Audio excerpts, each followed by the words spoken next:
created these pseudo names, Tiftunubu, and all these names for all these people. It was so very interesting. I also admire your intelligence, the way you analyze issue. I'm a Pan-Africanist, so I really love when I see brilliant Africans making analysis on things that affect their country. So that's why I've been following you. I try calling in, and it's very difficult to get in. So tonight, when you have this StreamYard link, I'm like, okay, this is my opportunity. And I'm so lucky to be the last person to speak as well. Thank you so much. I'm happy to be here. Yes. Yeah. So I may not be a Nigerian, but I'm not a stranger to Nigeria. Let me first of all give a background of who I am so people understand what I'm going to say and why I'm saying it. I immigrated to Nigeria in the year 2000. I was 15 years old. Obasanjo just took over in 1999, a year after I arrived. I did my primary school in Nigeria, secondary school, wrote my WAEC in Nigeria. I went to New Horizons College in Niger State, Minna. I live in the Middle Belt. I've been to Kwara State many times. I speak Hausa very well. So I'm a half Nigerian, I will say, because I live in that country for more than 10 years. And I spend most part of my life there, and I have friends, family up till now in Nigeria. So if you wrote common entrance and you wrote WAEC, you should know Nigerian history, you should know the politics. And me being a Pan-Africanist, I have followed through most of the political activities in Nigeria. So that's what gave me, just to give you a background of who I am, so that I will be able to make analysis on the ongoing issues in Nigeria. Thank you very much. Please. Yeah. So I tried learning Yoruba, but I did not. I speak Hausa perfectly, because when you live in the north, Hausa is the common language there. So next to it, because I live in the Middle Belt close to Kwara State, so you have Yoruba language, but the Kwara people, sometimes some of them speak Hausa as well. So my Yoruba is not good. So what I want to speak here tonight, Mayegun, the issue of Nigeria. Nigeria, I'm from Liberia, by the way. The name of my country is Liberia. And if you know Liberia, Nigeria helped us in the 90s when we had civil war in our country. Liberia was falling apart. We fought civil war, from 1999 down to 2003, and Nigerian forces helped quench the civil war in Liberia. So Nigeria was the hope of the continent, the giant of Africa, the country we all look up to and say, one day in the future, this is going to be our China. This is going to be our United States. If Nigeria succeeds, Africa succeeds. Every African, especially if you live in West Africa area, I'm not talking about regular people or people who really analyze issue, you will know that Nigeria was the hope of the continent. But unfortunately, in the last 10 years, we've seen Nigeria going down the drain. We're seeing Nigeria promising future now becoming dashed, and we've seen that it seems that there's no hope. So when people are making a lot of analysis, I come in and tell them that this is my own understanding. The problem in Nigeria is a summary of what is happening in all of African countries, which is number one, the way we got independence, the institutions that we inherited were not decolonized. It's like the colonial masters made a deal with people we call freedom fighters, and they replaced them. They just replaced the white Oyibo with our black brothers who continue the colonial legacy. And I will give you an example. Your police is a typical colonial police. During the colonial era, the police was meant to protect the colonial elite. The police was there to beat up the people, subdue them, and terrorize them to protect the colonial masters. That's what the African police do now. That's what the Nigerian police does. The elite of the colonial era, they were bourgeoisie who lived in Africa, but then their real home is London. Their hospital is Paris. When the colonial masters get sick, they take them to Lisbon, they take them to Paris, they take them abroad to go to get treated, in the what they call the metropole. Hmm. And the Africa was the farm, was the place they work, was where is where you extract the natural resources. The London is where you go to enjoy it. Our elite are following the same pattern. The educational institutions were designed to make the colonial masters to look like saviors and tell the people who have been exploited to appear as if they are being indebted. They have to be grateful to the colonial masters for giving them education. Why that education was actually a miseducation. If you watch our education today, it followed the same pattern. The religion was created to pacify the public in order for them not to stage a revolution. The colonialists were in bed with the religious masters. They tell the people to calm down. In fact, our traditional rulers, some of them were compromised. Those of them who refused to compromise were removed from their throne. If you compromise with the colonial system, then you remain on your throne. Today is the same thing. Our traditional leader have to compromise with the men in Abuja, the unknown forces in Abuja, in the capital. They have to connive with them to destroy your destiny. Now, all I'm saying here is that the colonial system continues, but it has just changed face. It just have a black face on it. So I say this to tell you, when people say, let's divide Nigeria, let's break up the country, let's have a Yoruba nation, let's have a Igbo nation. As a Pan-Africanist, I'm sad because our philosophy was to create a black United States of Africa.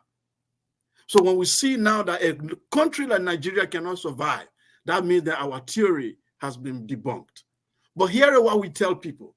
It doesn't matter if you divide Nigeria today into 7 countries.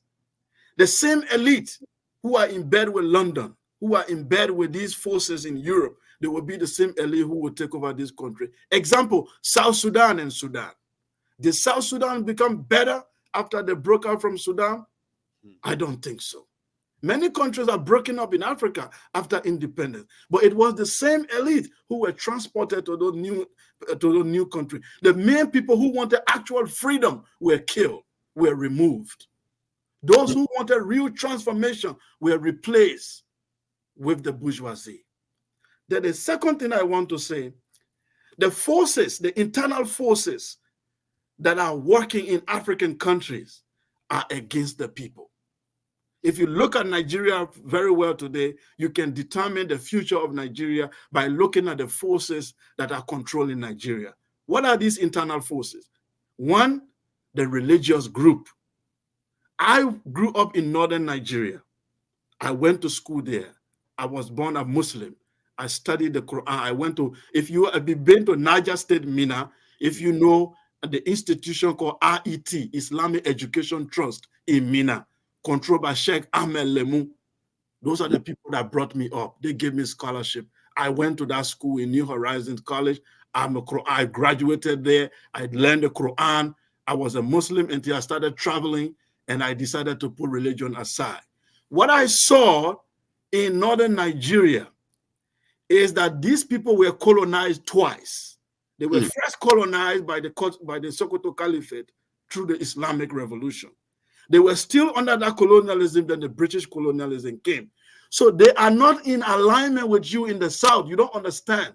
They are operating under 2 influences of colonial culture that they have inherited. One, they inherited an extreme version of Islam called Wahhabism, which even Saudi Arabia is trying to abolish and embrace modernity. This northern Nigeria inherited an archaic, outdated Islamic view that came from Baghdad and Saudi Arabia those days. They inherited it. And it is very much entrenched in their culture. They do not believe in Nigeria as long as they are not on top. As long as Islam, though, for them, the vision for Nigeria is for Islam to triumph. That's the understanding for them. The destiny of Nigeria must lean toward Islamic revolution. That is the elite, the agenda. I'm not talking about the ordinary people on the street. They don't know what's going on. But the elite, that was the thinking of Usman Dan Fodio. That was the thinking of Sir Amadou Bello. That was the thinking of all this elite that came up. They designed, when they took over the army, you don't understand why they influenced the army in Nigeria. Their vision is to lead what Islamic revolution. Now, for you guys in the South, you had only one colonialism, which is the European. That's why there are people, Chris, John, Johnson. When you are tired of European colonialism, you fall back to your culture. They don't have no culture to fall back to. They only have Islamic extremism to fall back to when they are angry.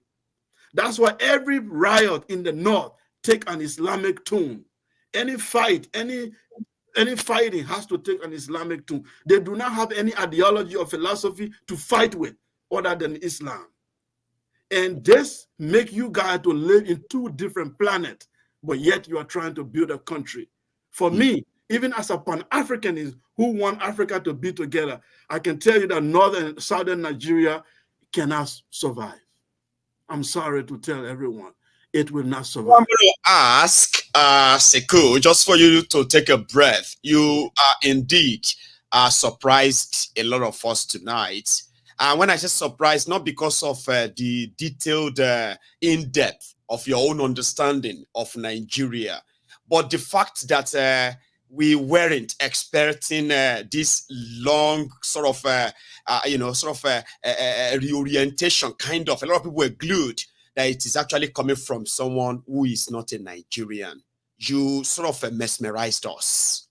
And because of this, I think I chose right to end the program with you tonight, okay? So you seem to know even better. And using your own perspective now, understanding of the both world and being a Pan-Africanist and all that, one of the things you said tonight that sort of got me a little bit emotional is to listen to a fellow African brother to express how disappointed. I actually saw your face dropped, right? When you said you are, as an African, as a Pan-Africanist, and somebody who has been to Nigeria, and the situation of Nigeria today breaks your heart to see that Nigeria is tilting towards a total balkanization. That is something to an average Nigerian, which, as you know yourself, we don't give a damn anymore. It's like we have seen enough. It's like we are done. However, to somebody like yourself, looking from both within and from without, okay, and you can see, do you see a chance of this north-south to continue to coexist under this current arrangement? Whatever any solution anybody brings about, right? Do you even see that from your own experience? Because now you can tell, you have actually analyzed these fault lines between the north and the south, and we sort of saw them as bloodlines for decades until the last 10 years, like you rightly sort of acknowledged. Last time, 10 years saw Nigeria and Nigerians taken to where a lot of us never envisaged, including the fault lines, the red lines, the north, the south. So 2024 and beyond, with what you know and what you have told us so far, you see Nigeria exist for another 10 years as the north and the south still, with the way things are going. I want to hear that. I see. I'm not a prophet, okay, but we can look at the data and be able to say this is what we think will happen. I think the fact here is that Nigeria is going to experience a very, very serious trouble. That's very obvious, worse than it is right now. The reason being is that I spoke of the internal forces in Nigeria, and I just mentioned one, which is the religion. That is the ethnic side, which I have not touched. Now, if you look at, let's deal with that first internal problem, which is the religion. I follow one politician in Nigeria, in particular, who I love before Obi came on the scene. That was Sowore, when he said, "Take it back." When he said revolution now, people didn't understand. Nigeria needs a revolution. And when we say revolution, it's not just people moving on the street or what, a transformation of thinking and transformation of institution. Complete transformation. Now, that transformation, even if you do it the way Sowore wanted, you will have to do it twice. You will do one revolution for Nigeria, then you will do another revolution for the North. Anything you do to Nigeria, you have to do it twice in the North before it will succeed. You take your NSAS, for example. When all of you in the South were running around to change the police, did you see the North move? No. You think they care? They did not move. They didn't see the North. As soon as you start protesting in Lagos, the Eastern Nigerians start to feel it immediately. They start to protest. When something happened to Mohbad, you see people talking. Watch the social media. When you see people start talking in Western Nigeria, it moves straight to the East. It moves straight to the other part. The North doesn't budge. It does not move. You need 2 times that revolution to bring the North into the picture. And said they are using this population democracy where who vote, the religious extremists in the North will continue to use these uneducated, illiterate people to continue to vote the wrong people in power. For that, they have taken Nigeria hostage. And those of you who want real change for Nigeria, they will isolate you. They will isolate you. They will make sure that you become the enemy of the state. And if you don't take time, they will eliminate you one by one until this pact that they created, South-North, which is a fake pact that they created. You know, Buhari, then after that, Tinubu will rule, then another Yoruba. The truth is, the extremists in the North are looking for elements, religious, Islamic element in the Yoruba ethnic group to use them to destabilize that mighty people who have built empires like Oyo and other places long before anything. But they are looking for some weak elements. Like Tinubu is a weak element. People think he's powerful, but he's a weak element in the Yoruba war. These are the weak elements they want to use to be able to push the Islamic agenda. People have been telling you that Islamic agenda is a lie. No, it's true. I can tell you that I was born a Muslim. My people have been Muslim since the 7th century. I'm a Madinga. And we have been Muslim. There is nobody in my ethnic group who is Christian. All my people have been Muslim. And I studied Islam in northern Nigeria. And I'm telling you, the agenda is to push that country toward Islamic agenda or destroy it completely. So to your question, I will tell you that Nigeria does not have a bright future for now. It doesn't have a bright future for now. The elements that are in the North, and most of them are receiving grants. Some of them, even in university, they are getting grants from this Qatar, and all the extreme Islamic group are giving them money. And they are building, their power is increasing day by day in the political system. They are even creating billionaires that eventually tomorrow they want to control Western part of Nigeria. The East a little bit stubborn for them. Eastern Nigeria is stubborn. That's why they are isolating them. The isolation of so-called Igbo, it's not because Igbo hate Nigeria. Igbos are the most Nigerian than any Nigerian. They are every part of Nigeria you find them. They have their own problem for sure, like every African group. But the issue, they are not the problem. But they are acting a little bit stubborn to the Islamic agenda. So they have to be isolated. And to do that, you need one of the most powerful group, which is the Yoruba group. If you don't use Yoruba, you can't succeed. And the Yoruba group is very educated. So what do? You look for the weak one among them, which is the Islamized ones, and play on their religious sentiment. And then you destabilize the country. I can tell you, my friends, you need a revolution, but you need 2 revolutions. If every African country needs 1, Nigeria needs 2. And we are all ears tonight, Sekou. Honestly speaking, it's such a pleasure to really have you with us tonight. And indeed, I always say something when I am lucky to come across brilliant minds and then so well endowed individuals like yourself. I said, well, I hope I am lucky again to have you on.